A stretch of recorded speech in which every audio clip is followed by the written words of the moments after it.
You know, I played old men a lot, and I always played them as angry and cantankerous. It's not really that way. I don't know any other 100-year-old, but I can speak for myself. Before I died, you need to hear the truth. That's the phrase now echoing across Hollywood as Dick Van Dyke, at 100 years old, finally looks back on a lifetime inside the movie business. But this isn't a dark or bitter confession. It's something far more surprising. After nearly 8 decades in show business, Dick is sharing what Hollywood was really like behind the smiles, the spotlights, and the famous faces. His words aren't meant to shock. They're meant to reveal a side of fame most people never see. So join us in this video as we reveal what Dick Van Dyke exposed. Dick Van Dyke reveals the real Walt Disney Hollywood never showed you. Dick Van Dyke believes he may now hold a rare place in Hollywood history, believing he may now be the last living person who truly knew Walt Disney. Not just the famous name, but the man behind the movies.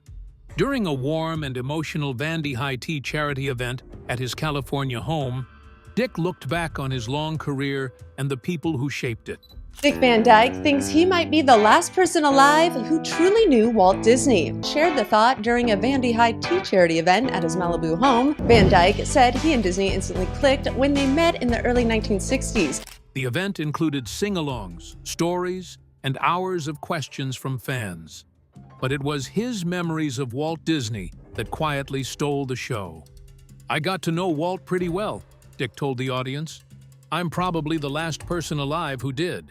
But what he shared wasn't about power or money. It was about two people who never really grew up. "We decided that emotionally we were both 13 years old," he said. That, he explained, was why they both loved making things for children. In an industry often driven by pressure and profit, Walt Disney stayed something rare. A big kid with endless curiosity. "He was just so full of enthusiasm," Dick said. "I just loved him." Even though they didn't agree on politics, that never broke their bond. "We were kind of on opposite sides of the fence," he admitted. "But we didn't let that get in the way."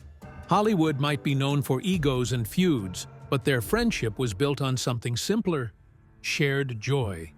"Yeah, he was a wonderful guy," Dick added with a laugh. "He just smoked too much." Their connection began in the early 1960s, when Dick was in his mid-30s, and Walt was already one of the most powerful names in entertainment. What brought them together wasn't a big audition or long meeting. It was one honest comment. Dick once said in an interview that there wasn't enough good entertainment for kids. Walt heard it. Then he made a phone call that changed everything. "Walt Disney heard it, called me up, and gave me the part," Dick said. It was that simple. That call led to Mary Poppins, even though the author of the books didn't think Dick was right for the role. But Walt trusted his gut, and it paid off. The movie became a classic and won 5 Oscars, including Best Actress for Julie Andrews and Best Original Song for Chim Chim Cher-ee. Dick still remembers walking into Walt's office for the first time. The walls were covered in watercolor paintings of every scene from the movie. "By the time we got through with that, I was just so excited," he recalled. In that moment, Dick realized something about Hollywood. When the right people are in charge, magic really does happen. Now, decades later, as Dick Van Dyke looks back on that time, he isn't just sharing stories. He's quietly revealing a side of Hollywood that no longer exists, a place where imagination came before money, and where even the biggest legends were still just kids at heart. But what other revelations did Dick Van Dyke disclose? Keep watching to find out. The roles Hollywood wanted and the ones Dick Van Dyke walked away from. At 100 years old, Dick Van Dyke has nothing left to prove, but he still has plenty of stories to tell.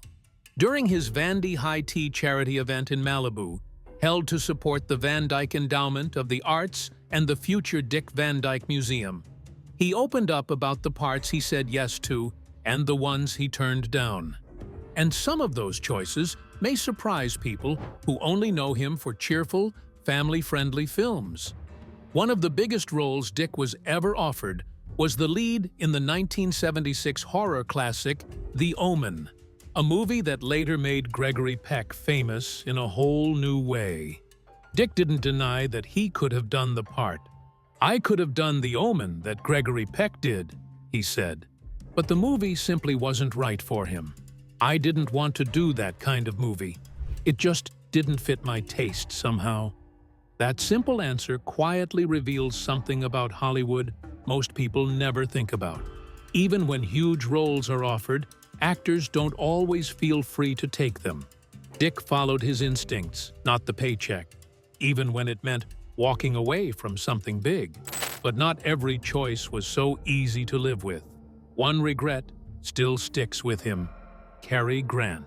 "One thing I regret," Dick admitted, "is declining a movie with Cary Grant." To Dick, Grant was more than a star. "He was the best-looking guy in the world," he said. "I just liked the way he dressed and acted and everything." The two became friends, and when Cary asked him to do a movie together, Dick said no for a reason he can't even remember now. "And doggone it!" he laughed, still shaking his head over it all these years later. Then there was Sophia Loren, the one who really hurts. Dick still sounds upset when he talks about it. "I never forgave my agent for that," he joked, though the pain underneath is real. One day, his agent called and said Sophia Loren wanted to make a movie with him. Dick's response was instant. "When do we start?" But his agent had already turned it down because Dick would have received second billing. "I don't care if they mention my name," Dick said. "I would have paid them." He still can't believe it. A chance to work with one of the most beautiful and famous actresses in the world, gone, without him even being asked. "He turned down a movie with Sophia Loren," Dick said. "Can you believe that? I didn't even get to meet her." But while Hollywood took some things from him, it also gave him something priceless: Chita Rivera. Looking back on his early Broadway days, Dick spoke with deep love about working with the legendary dancer and actress in Bye Bye Birdie in 1960. "I think she is the best thing that ever stepped foot on a stage," he said. "She was incredible, strong." Dick admitted that he wasn't much of a singer or dancer back then, but Chita made him look good. "She just made me look good," he joked. "I won a Tony, didn't I?" What Dick shared next was one of the most revealing moments of the night. During the show's tryouts in Philadelphia, the writers came in with a new song for Chita, but she stopped them. "Dick doesn't have anything to do in the first act," she told them. "Why don't you give it to him?" That song became Put on a Happy Face, the number that launched Dick's career. "That was my song," he said, "and it got me a series." That's how good a lady she was. Without Chita Rivera, there may never have been The Dick Van Dyke Show, the series that made him a household name from 1961 to 1966. The Dick Van Dyke Show, starring Dick Van Dyke, Rosemary, Maury Amsterdam, Larry Matthews. "She saved my life," Dick said softly. And in a town where so much is about deals and status, that kind of loyalty is something Hollywood rarely shows, and something Dick Van Dyke never forgot. So, who was Dick Van Dyke before his fame? And how did he step into Hollywood? Let's find out. Before the fame, the Hollywood truth about where Dick Van Dyke really came from. Long before Dick Van Dyke became a Hollywood legend, he was just Richard Wayne Van Dyke, born on December 13, 1925, in the small town of West Plains, Missouri. His mother, Hazel Victoria, worked as a stenographer, and his father, Loren Wayne Cookie Van Dyke, was a traveling salesman. The family later settled in Danville, Illinois, where Dick grew up far from movie studios or red carpets. His younger brother, Jerry Van Dyke, would later follow him into show business and even appear alongside him on The Dick Van Dyke Show. The Van Dyke name itself carries deep roots. While the last name is Dutch, Dick also has English, Irish, and Scottish ancestry, and his family history traces all the way back to John Alden, a passenger on the Mayflower. Long before Hollywood ever called his name, his story was already part of American history. At Danville High School in the 1940s, Dick found his place on stage. He sang in the a cappella choir and joined the drama club, performing alongside students who would also go on to fame, including Bobby Short and Donald O'Connor. Those early performances lit something inside him. For the first time, he felt what it was like to make people smile. Even so, he once thought about becoming a minister instead of an entertainer. A quiet reminder of how close he came to living a completely different life. World War II changed everything. During his senior year, Dick left high school to try to join the United States Air Force for pilot training. He was turned away several times because he was underweight, but he kept trying. Eventually, he was accepted and served as a radio announcer before moving into special services, where he entertained troops across the United States. He was discharged in 1946, carrying with him not just memories of war, but the confidence that performing for people mattered. Even though he left school early, Dick never forgot about finishing what he started. Nearly 60 years later, in 2004, he finally received his high school diploma, a quiet but meaningful full-circle moment. In the late 1940s, Dick worked as a radio DJ at WDAN in Danville. It was there that he met pantomime performer Phil Erickson, who convinced him to form a comedy duo called Eric and Van, the Merry Mutes. Their act was silent, built on mime and lip-syncing to old 78 RPM records. It was strange, funny, and different. And it worked. The duo toured West Coast nightclubs and later moved to Atlanta, where they performed on a local TV show with original skits and music. Television soon followed. Dick got his first real TV work at WDSU-TV in New Orleans, first as a solo comedian and later as the host of a comedy program. His first network TV appearance came in 1954 on Chance of a Lifetime with Dennis James.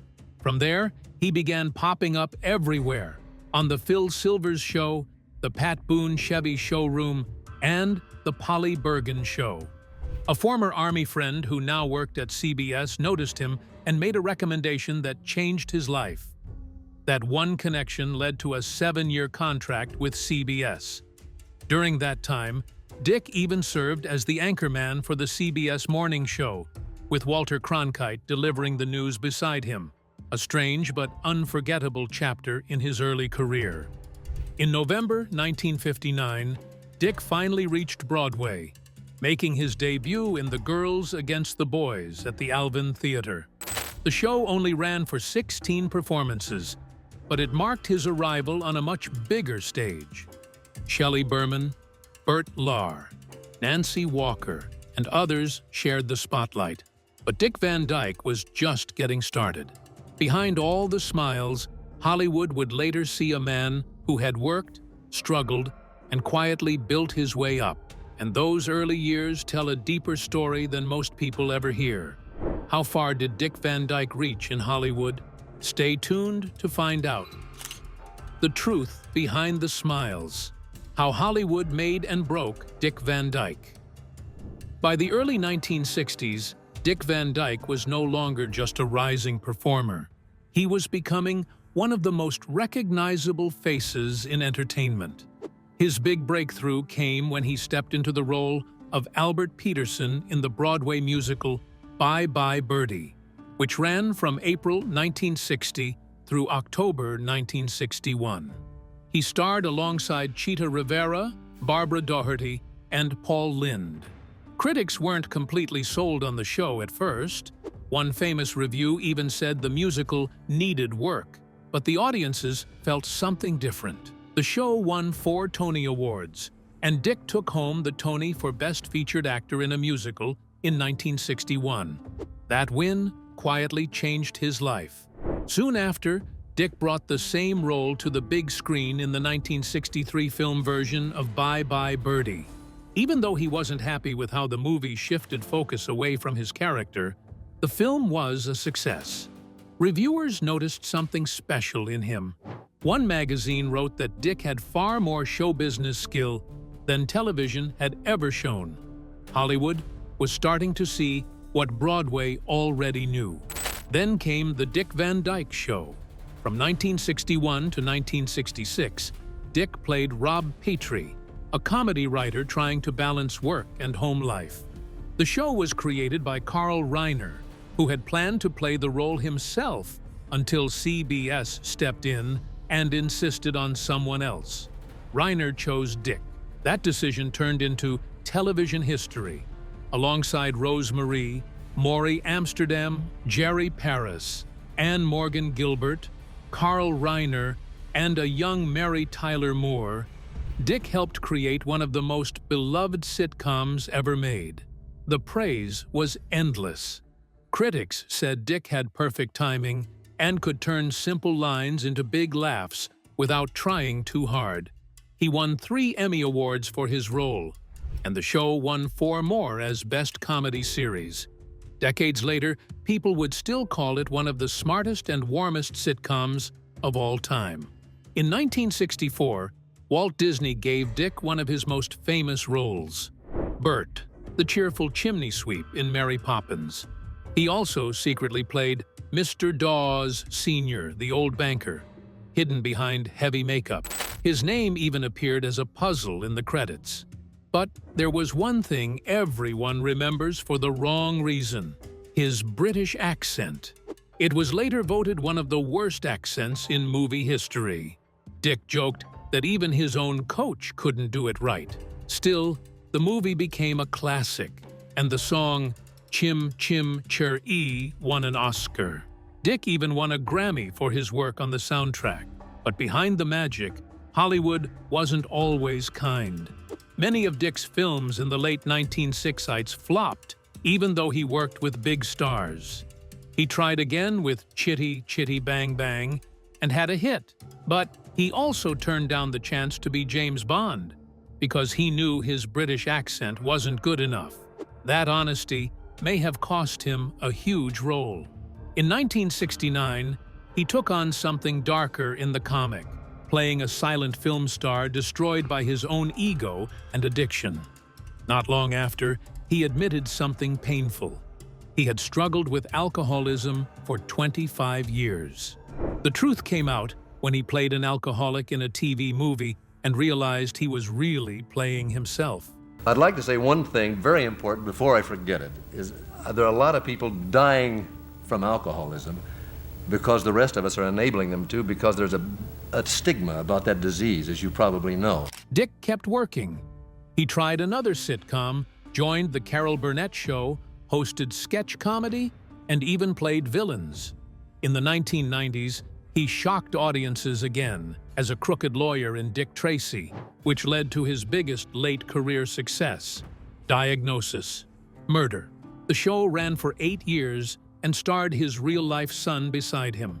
Even as Hollywood changed, Dick didn't slow down. He became fascinated with computer animation, helped create special effects for his own shows, and even showed his work at tech events. He also kept singing, performing with his a cappella group well into his later years. Behind all the awards, mistakes, and missed chances, one truth remains. Dick Van Dyke didn't just live inside Hollywood, he survived it, adapted to it, and in his own gentle way, exposed how unpredictable and unforgiving it could be. What came next for Dick Van Dyke? Stay tuned to find out. Still stealing the spotlight, Dick Van Dyke defies time and Hollywood expectations. Even after Diagnosis, Murder ended, Dick Van Dyke refused to slow down. Television continued to call, and he answered with a mix of drama, comedy, and heart. In 2003, he reunited with Mary Tyler Moore for a televised version of The Gin Game, earning critical praise for his performance. That same year, he played Dr. Doug Townsend on Scrubs, showing that even decades into his career, he could adapt to new audiences and formats. In 2004, a special of The Dick Van Dyke Show, titled The Dick Van Dyke Show Revisited, reunited him with surviving cast members to recreate their iconic roles. Though nominated for a Primetime Emmy, critics were less than kind. Still, the project proved how deeply Van Dyke's legacy remained part of television history. Dick kept exploring new roles. From 2006, he starred as college professor Dr. Jonathan Maxwell in the Hallmark Channel's Murder 101 mystery films, often alongside his son Barry. That same year, he returned to motion pictures as Mr. Bloomsbury in Curious George and as villain Cecil Fredericks in Night at the Museum. He reprised the latter in the sequels, though some appearances were cut, and showcased his versatility to audiences both young and old. Music remained a lifelong passion. In 2010, he appeared on a children's album, Rhythm Train, rapping alongside Chad Smith of the Red Hot Chili Peppers and singer Leslie Bixler. 7 years later, he released Step Back in Time, his first solo album since 1963, featuring jazz and big band arrangements of songs from the 1920s through the 1940s.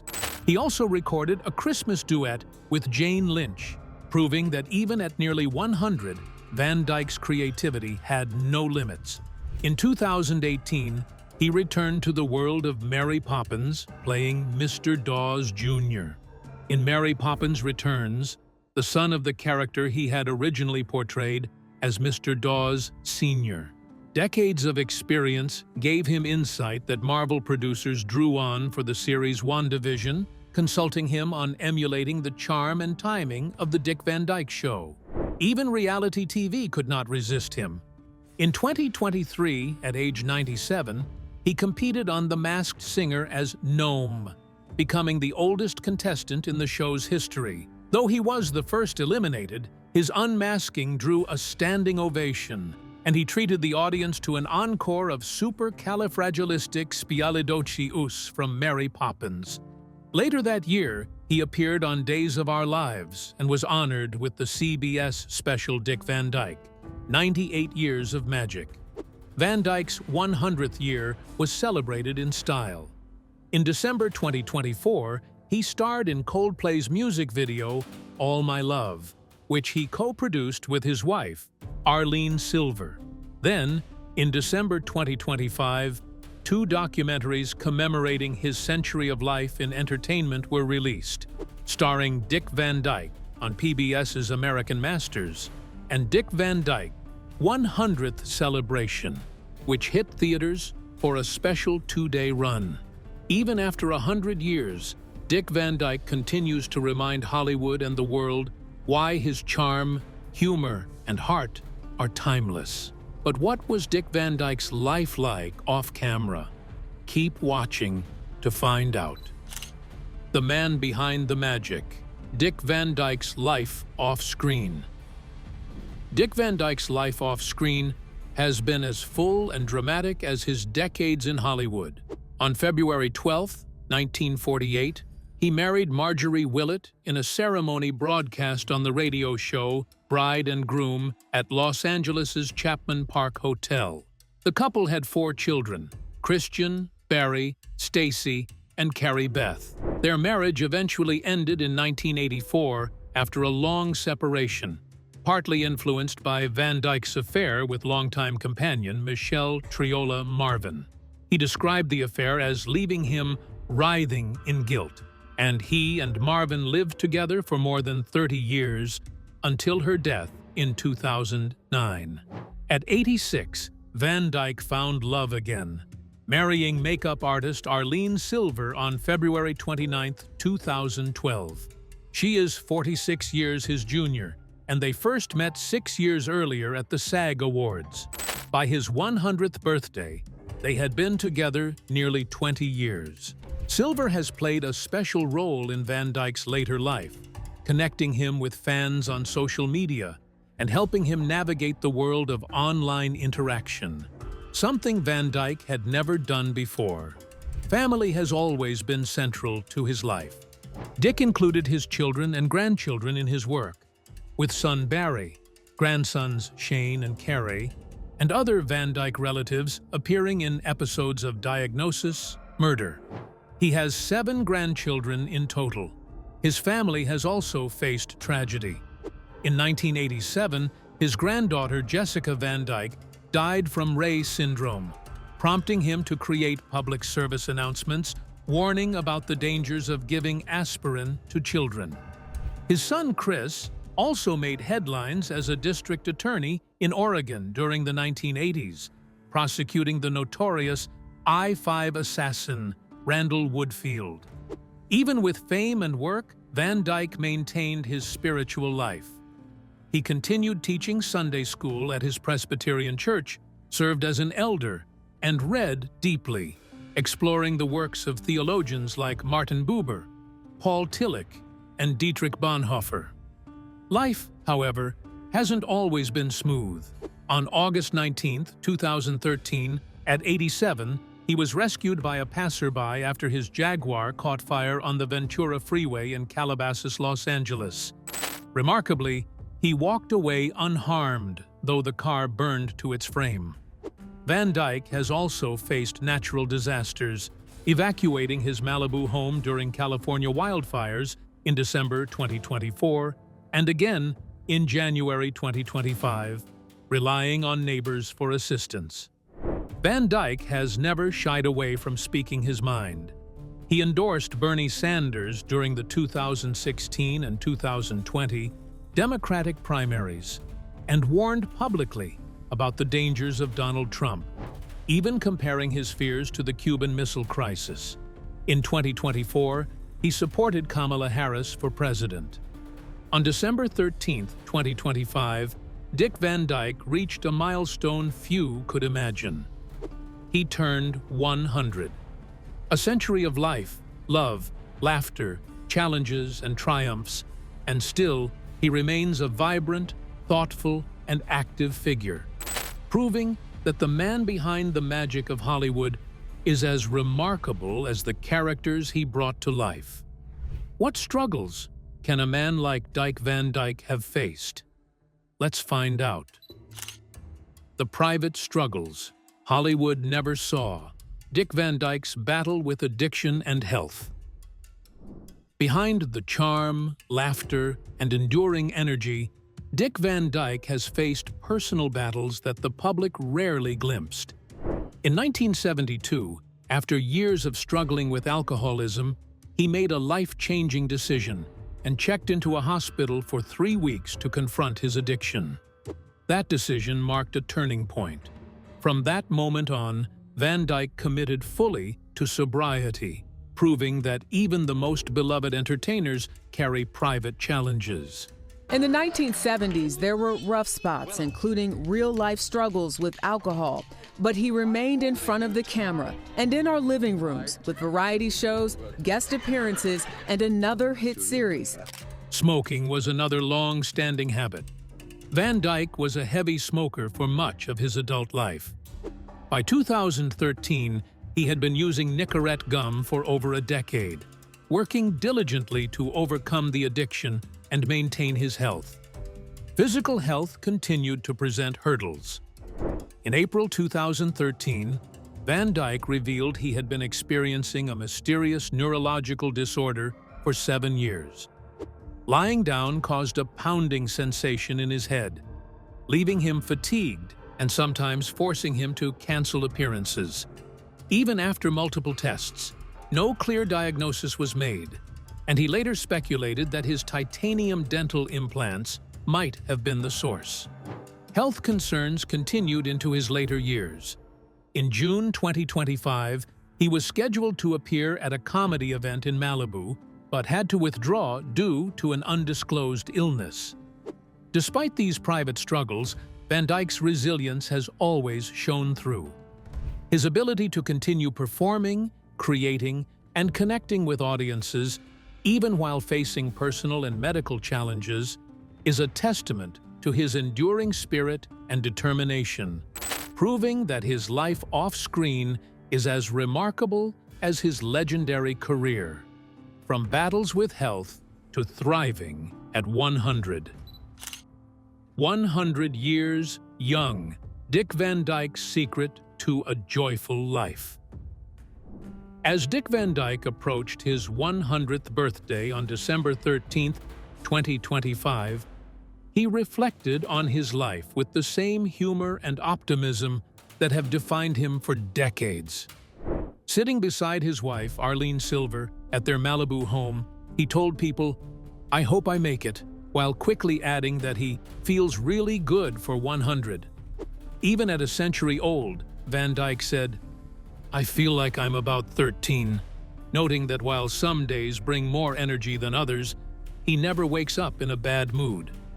When asked what he believes has kept him going all these years, Van Dyke was candid and philosophical. "People say, 'What did you do right?' I don't know. I'm rather lazy," he said. But he credited his outlook on life, explaining, "I've always thought that anger is one thing that eats up a person's insides, and hate, and I never really was able to work up a feeling of hate. I think that is one of the chief things that kept me going." He contrasted his own resilience with that of his father, who struggled with constant frustration and passed away at 73, weighed down by the burdens of life. Van Dyke also spoke openly about his perspective on mortality. "I don't have any fear of death for some reason. I can't explain that, but I don't," he shared. He emphasized the fullness of his life and how grateful he feels. "I've had such a wonderfully full and exciting life. That I can't complain." He credited his much younger wife, Arlene Silver, for keeping him youthful and present. "She's responsible for keeping me in the moment," Van Dyke said. "She kept me happy every day of my life, every day. She's a joy. She can get me singing or dancing, and she carries so much responsibility. I'm just lucky." Van Dyke has also been sharing his philosophy on life in his book, 100 Rules for Living to 100. Each rule draws from his own experiences, capturing moments with broader emotional significance. Yet, he admitted the realities of aging. "It's frustrating to feel diminished in the world, physically and socially. I can barely travel far anymore because it takes so much out of me." Despite these challenges, he maintains motivation, keeping a strict routine at the gym 3 times a week.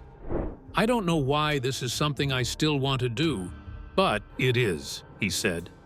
"If I miss too many gym days, I really can feel it, a stiffness creeping in here and there.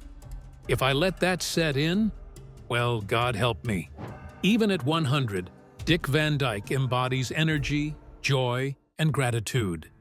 His secret, he suggests, lies in optimism, staying active, and surrounding oneself with love. Lessons that have allowed him not only to survive Hollywood, but to thrive in life itself. What are your thoughts on what Dick Van Dyke revealed? Let us know in the comments section below. Hollywood has seen its share of secrets, but few insiders have lived it like Dick Van Dyke. From knowing Walt Disney personally to missed roles, legendary performances, and life lessons at 100, he's finally sharing what most of the world never heard.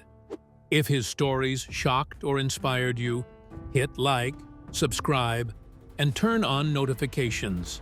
And don't miss our next video, where we uncover more untold truths, hidden moments, and behind-the-scenes stories from the stars who've seen it all.